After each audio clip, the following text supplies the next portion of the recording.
మనం అందరం కూడా మాట్లాడతాం, ఓటుకు నోటు కేసు అని చెప్పేసి, లేకపోతే ఓటుకి 500 అని చెప్పేసి, ఓటుకు మంది సీజరా అని చెప్పేసి చెప్పుకుంటాం.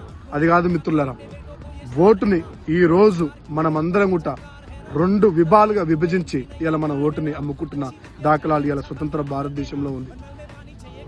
ఒకటి ఓటుకి డబ్బే కావచ్చు, ఓటుకి లిక్కరే కావచ్చు. మరొక భాగం చూసుకుంటే ఓటుని మన మతం పేరుతో కావచ్చు, మన కులం పేరుతో కావచ్చు, మన వర్గం పేరుతో కావచ్చు, మన భాష పేరుతో కావచ్చు, ఇలా ఈ రకమైనటువంటి ఓటుని మనం అమ్ముకుంటున్నాం.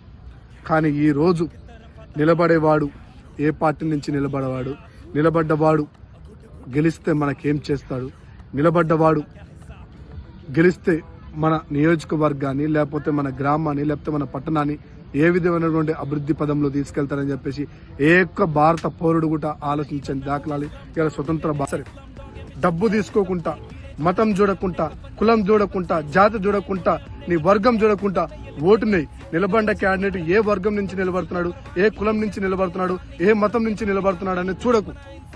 నిలబడుతున్నటువంటి క్యాండిడేట్ ఆ నియోజకవర్గానికి, ఆ పట్టణానికి, ఆ గ్రామానికి ఏం చేస్తాడు అనేది ఆలోచించి మీ ఓటుని వినియోగించాల్సిందిగా నేను కోరుచున్నాను. లేకుంటే ఇంకా 100 ఏళ్ళైనా కానీ ఈ స్వతంత్ర భారతదేశంలో ఎన్నికలు వస్తుంటాయి, పోతుంటాయి, కానీ మన జీవితాలు మాత్రం ఇలానే ఉంటాయి.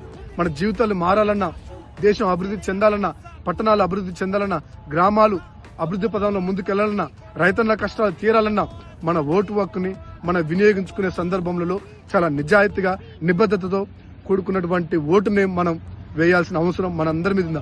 ఇలా ఓటుని ఒక్కరోజు కూలి కోసమో, ఒక్కరోజు మతం కోసమో చూసి ఇలా ఓటు ఎవరికో వేసి వచ్చి రేపు మనం అభివృద్ధి చెందట్లేదు, రేపు మన గ్రామం అభివృద్ధి చెందట్లేదు, మన పట్టణం అభివృద్ధి చెందట్లేదు, మన దేశం అభివృద్ధి చెందట్లేదు అంటే ఎవరినో ప్రశ్నించాల్సిన అవసరం లేదు.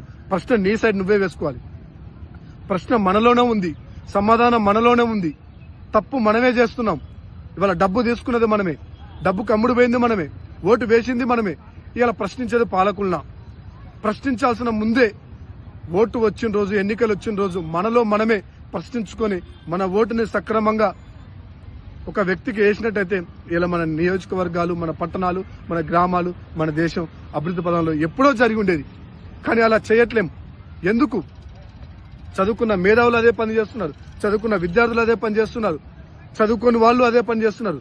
అసలు ఓటు హక్కు గురించి నేటికి కూడా ఒక ఓటు వల్ల, ఒక పాలకుడు వల్ల సమాజంలో ఎన్ని మార్పులు వస్తాయి కనీస బాధ్యత తెలియకుండా ఇలా మన ఓటుని వినియోగించుకుంటున్నాం.